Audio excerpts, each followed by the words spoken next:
So hello guys, welcome back to PKR trading channel. Guys, जैसा कि हमें पता है कि जब मार्केट डाउन ट्रेंड में मूव करता है तो मार्केट कुछ इस तरीके से लगातार लोअर लो और लोअर हाई की फॉर्मेशन करते हुए डाउन ट्रेंड में मूव करता है। और जिस जगह से मार्केट लोअर लो की फॉर्मेशन ना करके मार्केट हायर लो को फॉर्म कर देता है, वहां पर हम कहने लगते हैं कि मार्केट यहाँ से रिवर्स हो गया है। मार्केट या तो यहाँ से अब साइडवेज रहेगा या फिर मार्केट यहाँ से अप ट्रेंड में जाएगा, यानी कि यहाँ पर अब मार्केट डाउन ट्रेंड में नहीं जाएगा। तो अभी इस करंट सिचुएशन में आपसे पूछा जाए कि आप यहाँ पर बाय करेंगे या फिर सेल, तो डेफिनेटली आप यहाँ पर बाय करना ही प्रेफर करेंगे, क्योंकि टेक्निकल एनालिसिस में बाय साइड ट्रेड लेने के लिए जो कुछ भी आप सीखे हुए हैं वो सभी रिक्वायरमेंट्स यहाँ पर फुलफिल हो रही हैं। फर्स्ट है कि मार्केट यहाँ पर आया है और मार्केट इस पॉइंट से रिवर्स होकर अप साइड जाने लगा है, क्योंकि मार्केट यहाँ पर हायर लो की फॉर्मेशन कर दिया है।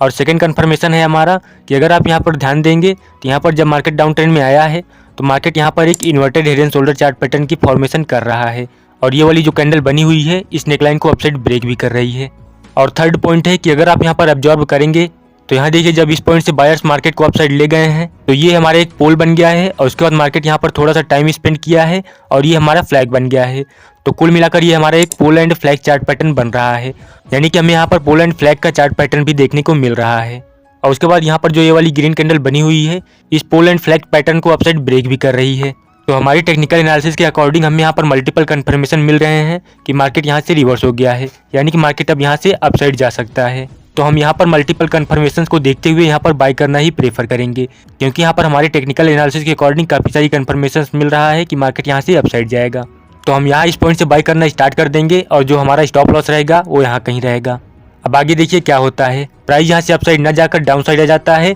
और हमारे स्टॉप लॉस को यहाँ पर हिट कर देता है, और हमारे द्वारा किया गया यहाँ पर टेक्निकल एनालिसिस फेल हो जाता है। अब गाइस, यहाँ पर आप लोग सोच रहे होंगे कि हमने यहाँ पर इतने अच्छे से टेक्निकल एनालिसिस किया था और यहाँ पर हमें मल्टीपल कंफर्मेशन भी मिल रहा था, इसके बावजूद भी हमारा टेक्निकल एनालिसिस यहाँ पर फेल क्यों हो गया, यानी कि मार्केट यहाँ से अपसाइड न जाकर डाउन साइड क्यों आ गया। गाइस, यहाँ पर हमारा पूरा टेक्निकल एनालिसिस सिर्फ एक ही मिस्टेक की वजह से फेल हुआ, और वो है मार्केट स्ट्रक्चर। हम यहाँ पर मार्केट स्ट्रक्चर को सही तरीके से आइडेंटिफाई नहीं किए थे, इसी वजह से हमारा टेक्निकल एनालिसिस यहाँ पर फेल हो गया और हमारा स्टॉप लॉस यहाँ पर हिट हो गया। गाइस, टेक्निकल एनालिसिस में मार्केट स्ट्रक्चर को सही तरीके से आइडेंटिफाई करना सबसे ज़्यादा जरूरी होता है, क्योंकि अगर आप टेक्निकल एनालिसिस करके मल्टीपल कंफर्मेशन ले भी लेंगे लेकिन आप मार्केट स्ट्रक्चर को ठीक से आइडेंटिफाई नहीं करेंगे तो वहाँ पर आपके पूरे टेक्निकल एनालिसिस के फेल होने का चांस बहुत ज़्यादा रहेगा, और आप मार्केट से प्रॉफिट भी नहीं बना पाएंगे और आपका स्टॉप लॉस हर बार हिट हो जाएगा। इसीलिए टेक्निकल एनालिसिस करते वक्त हमें मार्केट स्ट्रक्चर को भी सही तरीके से आइडेंटिफाई करना जरूर आना चाहिए। गाइस, ये एक रियल चार्ट है जो कि मैं निफ्टी 50 के चार्ट से लिया हूँ, और इस तरीके की कंडीशन आपको चार्ट में लगभग देखने को मिलती ही रहती हैं।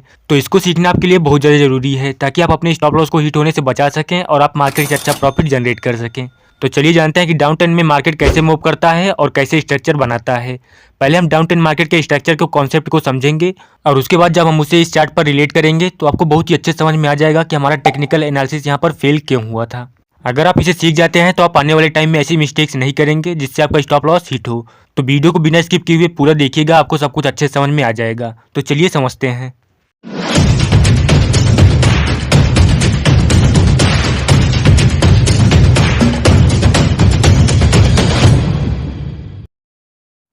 अब जैसे मान लीजिए यहाँ पर हमारे पास एक हाई पॉइंट है, प्राइस इस पॉइंट से डाउन साइड आना स्टार्ट होता है, यानी कि प्राइस यहाँ पर एक इंपल्सिव मूव देता है, और जब प्राइस यहाँ पर एक पॉइंट पर पहुँचता है तो प्राइस इस पॉइंट से एक पुल बैक देने लगता है, यानी कि प्राइस यहाँ पर एक करेक्टिव मूव देने लगता है। अब प्राइस जो यहाँ पर एक पुल बैक दे रहा है, अगर ये पुल बैक यहाँ पर इस रिसेंट जो डाउन साइड का टोटल मूव हुआ है,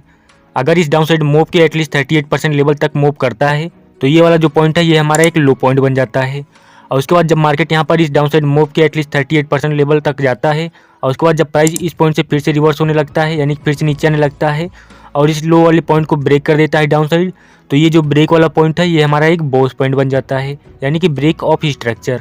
और ये वाला जो पॉइंट है हमारा ये हमारा एक लोअर हाई पॉइंट बन जाता है। अब जब प्राइस यहाँ से डाउन साइड आता है और एक पॉइंट पर पहुँचता है तो प्राइस इस पॉइंट से फिर से एक रिट्रेस देता है, यानी कि प्राइस फिर से एक पुल बैक देता है। अब जब प्राइस यहाँ पर रिसेंट डाउन साइड के टोटल मूव के एटलीस्ट 38% लेवल को मूव कर लेता है तो ये पॉइंट हमारा एक लोअर लो पॉइंट बन जाता है। और उसके बाद जब मार्केट यहाँ पर 38% लेवल तक जाता है और उसके बाद मार्केट फिर से रिवर्स होता है और इस लोअर लो पॉइंट को ब्रेक कर देता है, तो ये जो ब्रेक वाला पॉइंट है ये हमारा एक बोस पॉइंट बन जाता है, यानी कि ब्रेक ऑफ स्ट्रक्चर, यानी कि यहाँ पर मार्केट में अभी डाउन ट्रेंड चल रहा है। और ये वाला जो पॉइंट होता है ये हमारा एक लोअर हाई पॉइंट बन जाता है और ये हमारा लोअर लो पॉइंट बन जाता है। गाइस, ये जो 38% लेवल मैं आप लोगों को बता रहा हूँ ये आप फिबोनाची रिट्रेसमेंट की हेल्प से मेजर कर सकते हैं। अगर आपको फिबोनाची रिट्रेसमेंट के बारे में बिल्कुल भी नॉलेज नहीं है तो मैं इस पर एक डेडिकेटेड वीडियो बना रखा हूँ। आप इस वीडियो के बाद इस वीडियो को जरूर देख लेना, ताकि आपको फिबोनाची रिट्रेसमेंट के बारे में भी सब कुछ अच्छे से समझ में आ जाए। अब गाइस, आप लोगों के माइंड में एक क्वेश्चन चल रहा होगा कि अगर प्राइस यहाँ पर एक पुल बैक देता है, यानी कि प्राइस यहाँ पर एक करेक्टिव मूव देता है, और प्राइस जो यहाँ पर रिसेंट डाउनसाइड का टोटल मूव हुआ है इसके 38% लेवल तक नहीं जाता है और उससे पहले ही रिवर्स होकर डाउन साइड आ जाता है, तो क्या होगा। तो आपको बताने गाइस कि अगर मार्केट यहाँ पर एक पुल बैक देता है और मार्केट यहाँ पर जो रिसेंट डाउन साइड का टोटल मूव हुआ है इसमें 38% लेवल को मूव नहीं करता है और उससे पहले ही रिवर्स हो जाता है या फिर टाइम स्पेंड करने लगता है, तो ये वाला जो पॉइंट है इसको हम लो पॉइंट नहीं मानेंगे, यानी कि हमारा एक लोअर लो पॉइंट नहीं बनेगा। जब तक मार्केट इस रिसेंट डाउनसाइड के टोटल मूव के एटलीस्ट 38% लेवल तक मूव नहीं करता है, तब तक ये हमारा एक लोअर लो पॉइंट नहीं बनेगा। गाइज, आप लोगों के माइंड में एक और क्वेश्चन आ रहा होगा कि अगर मार्केट यहाँ पर एक पुल बैक देता है और 38% लेवल से ज़्यादा मूव कर लेता है और उसके बाद प्राइस नीचे आता है, तो क्या होगा। तो आपको बताने गाइज कि अगर मार्केट यहाँ पर एक पुल बैक देता है और मार्केट यहाँ पर 38% लेवल से ज़्यादा मूव कर लेता है तो भी हम इसे एक लोअर लो पॉइंट मानेंगे। लेकिन अगर मार्केट यहाँ पर अपसाइड जाता है, जब प्राइस यहाँ पर एक पुल बैक देता है और प्राइस यहाँ से रिवर्स नहीं होता है और प्राइस यहाँ पर अपसाइड जाता है और इस लोअर हाई पॉइंट को ब्रेक कर देता है, तो ये जो हमारा ब्रेक वाला पॉइंट होता है ये हमारा एक चोच पॉइंट बन जाता है, यानी कि चेंज ऑफ स्ट्रक्चर। अब यहाँ पर हाई प्रोबेबिलिटी रहती है कि मार्केट या तो यहाँ से रिवर्स हो जाएगा या फिर मार्केट यहाँ से अपसाइड जा सकता है। अब आपको यहाँ पर देखना है, जब मार्केट यहाँ पर इस लोअर हाई पॉइंट को ब्रेक कर देता है और उसके बाद मार्केट एक पॉइंट तक जाता है और उसके बाद मार्केट फिर से एक पुल बैक देता है, तो अब आपको यहाँ पर देखना है अगर मार्केट यहाँ पर ये जो अपसाइड का टोटल मूव हुआ है, जब प्राइस इस अपसाइड के टोटल मूव के एटलीस्ट 38% लेवल तक मूव कर लेता है और उसके बाद प्राइस यहाँ से फिर से रिवर्स होता है और अपसाइड जाता है और ये वाला जो हमारा हाई पॉइंट बना हुआ है और इसको ब्रेक कर देता है, तो ये पॉइंट हमारा एक बोस पॉइंट बन जाता है और ये जो हमारा पॉइंट है ये हमारा एक हाइयर लो पॉइंट बन जाता है। गाइस, जब मार्केट में इस तरीके की कंडीशन देखने को मिलती है, यानी कि प्राइस जब डाउन ट्रेंड में आ रहा होता है और उसके बाद प्राइस एक पुल बैक देता है और प्राइस उस पुल बैक से रिवर्स नहीं होता है और प्राइस वहाँ पर जाता है, लोअर हाई पॉइंट को ब्रेक कर देता है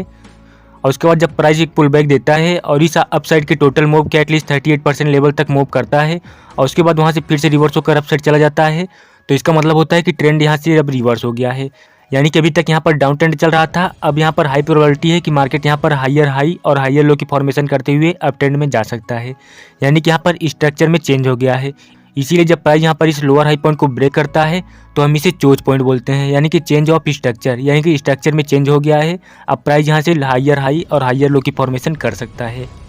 गाइस, मार्केट में ट्रेंड तभी रिवर्स होता है जब मार्केट यहाँ पर इस लोअर हाई पॉइंट को अपसाइड ब्रेक कर देता है और हमें और ज्यादा कंफर्मेशन तब मिल जाती है जब मार्केट यहाँ पर इस लोअर हाई पॉइंट को ब्रेक करने के बाद एक पुल बैक देता है और ये जो पुल बैक होता है, अगर ये पुल बैक यहाँ पर जो अपसाइड मूव हुआ है इस अपसाइड के टोटल मूव के एटलीस्ट 38% लेवल तक आता है और उसके बाद मार्केट फिर से रिवर्स होकर अपसाइड चला जाता है और इस हाई पॉइंट को ब्रेक कर देता है, तो यहाँ पर हमें और ज्यादा कंफर्मेशन मिल जाती है कि यहाँ पर जो डाउन ट्रेंड था वो यहाँ पर रिवर्स हो गया है। अब मार्केट या तो यहाँ पर साइडवेज रहेगा या फिर मार्केट यहाँ से रिवर्स होकर अपसाइड जाएगा। आई होप कि आपको सब कुछ अच्छे समझ में आ रहा होगा कि ट्रेंड कब रिवर्स होता है। अब आइए इसे उस चार्ट में अप्लाई करके समझते हैं जिस चार्ट में हमारा टेक्निकल एनालिसिस फेल हुआ था। अभी चार्ट में आप देख सकते हैं यहाँ पर प्राइस डाउन साइड आया है और प्राइस इस पॉइंट से एक पुल बैक दे रहा है। अब ये जो पुल बैक है यहाँ पर, ये जब मार्केट यहाँ पर अपसाइड गया है तो यहाँ पर मार्केट इस डाउन साइड के टोटल मूव के एटलीस्ट 38% लेवल तक गया है और ये पॉइंट हमारा एक लो बन गया है और जब प्राइस यहाँ से डाउन साइड आया है तो यहाँ पर ये जो लो पॉइंट है इसको ब्रेक कर दिया है, तो ये जो हमारा ब्रेक वाला पॉइंट है ये हमारा बोस बन गया है, यानी कि ब्रेक ऑफ स्ट्रक्चर। और ये वाला जो पॉइंट बना हुआ है ये हमारा एक लोअर हाई पॉइंट बन गया है।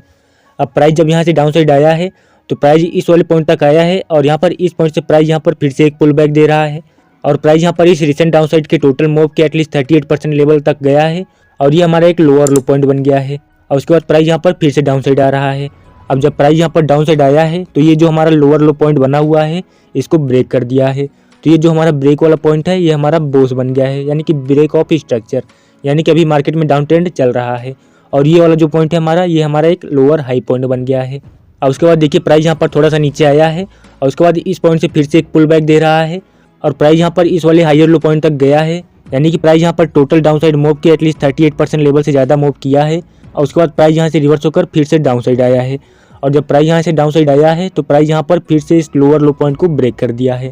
तो ये जो हमारा ब्रेक वाला पॉइंट है ये हमारा एक बोस पॉइंट बन गया है, यानी कि ब्रेक ऑफ स्ट्रक्चर। और जो हमारा ये वाला पॉइंट है ये हमारा एक लोअर हाई पॉइंट बन गया है। अब देखिए जब प्राइस यहाँ से डाउन साइड आया है तो इस पॉइंट से प्राइस फिर से एक पुल बैक दे रहा है और प्राइस यहाँ पर इस लोअर हाई पॉइंट तक गया है और उसके बाद प्राइस यहाँ पर डाउन साइड आया है, लेकिन इस बार जब प्राइस यहाँ पर डाउन साइड आया है तो प्राइस यहाँ पर इस लोअर लो पॉइंट को ब्रेक नहीं किया है। तो ये वाला जो पॉइंट है हमारा, ये हमारा लोअर हाई पॉइंट नहीं बनेगा। अगर प्राइस यहाँ पर डाउन साइड आता और इस लोअर लो पॉइंट को ब्रेक कर देता तो हमारा ये वाला पॉइंट जो था ये हमारा एक लोअर हाई पॉइंट बन जाता। लेकिन प्राइस यहाँ पर डाउन साइड नहीं आया और प्राइस यहाँ पर इस लोअर लो पॉइंट को भी नहीं ब्रेक किया है, तो इसको हम लोअर हाई पॉइंट नहीं मानेंगे। अब उसके बाद देखिए इस पॉइंट से प्राइस फिर से रिवर्स हुआ है और प्राइस अपसाइड गया है और यहाँ पर हमें एक inverted head and shoulder chart pattern बनता हुआ दिख रहा है। अब जैसा कि आपको पता होगा कि जब inverted head and shoulder chart pattern बनता है तो उसके नेकलाइन के ब्रेकआउट से हमें एंट्री बनाना होता है। तो यहाँ पर इसकी नेकलाइन जो है यहाँ पर है और यहाँ पर मार्केट इस नेकलाइन को अपसाइड ब्रेक भी कर दिया है, लेकिन हम यहाँ पर एंट्री नहीं बनाएंगे क्योंकि प्राइस यहाँ पर इस नेकलाइन को ब्रेक किया है, लेकिन प्राइस यहाँ पर इस लोअर हाई पॉइंट को ब्रेक नहीं किया है।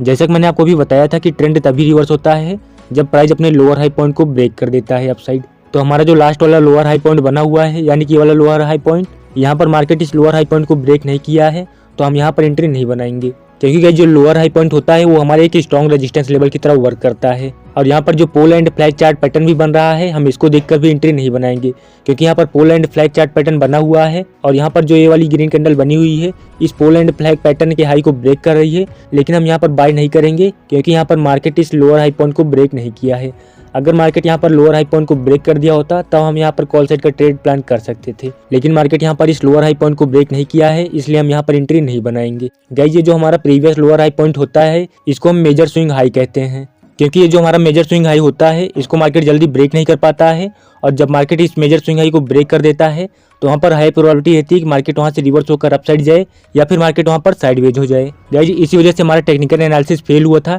लेकिन हम मार्केट स्ट्रक्चर को सही से आइडेंटिफाई नहीं कर पाए थे, इसीलिए हमारा स्टॉप लॉस यहाँ पर हिट हुआ था और मार्केट यहाँ से डाउन साइड चला गया था। गाइस ट्रेंड कब चेंज होता है मैं इस पर एक डेडिकेटेड वीडियो बना रखा हूँ, आप चाहें तो उसे भी देख सकते हैं, आपको काफी ज्यादा हेल्प मिलेगी। सो गाइस ये थी हमारी डाउन ट्रेंड मार्केट स्ट्रक्चर पर वीडियो। आई होप आपको वीडियो अच्छी लगी होगी और आपको सब कुछ अच्छे से समझ में आ गया होगा। गाइस अगर आपको वीडियो इन्फॉर्मेटिव लगी तो प्लीज वीडियो को लाइक कर दीजिए और चैनल को भी सब्सक्राइब कर लीजिए क्योंकि इस चैनल पर इसी तरीके की प्राइस एक्शन से रिलेटेड वीडियोज अपलोड होती रहती हैं। और अगर आपको इस वीडियो में कहीं भी कोई डाउट है तो आप कमेंट करके जरूर बताइए, और आपको नेक्स्ट वीडियो किस टॉपिक पर चाहिए आप ये भी हमें कमेंट करके बता सकते हैं। और अगर आप हमारे टेलीग्राम चैनल से जुड़ना चाहते हैं तो मैं लिंक डिस्क्रिप्शन में दे दिया हूँ, आप वहाँ से ज्वाइन हो सकते हैं। सो गाइस इसी के साथ मिलते हैं नेक्स्ट वीडियो में, तब तक आप इस चैनल पर और भी काफी सारी वीडियोज अपलोड हैं, आप उन्हें देख सकते हैं। So goodbye and take care.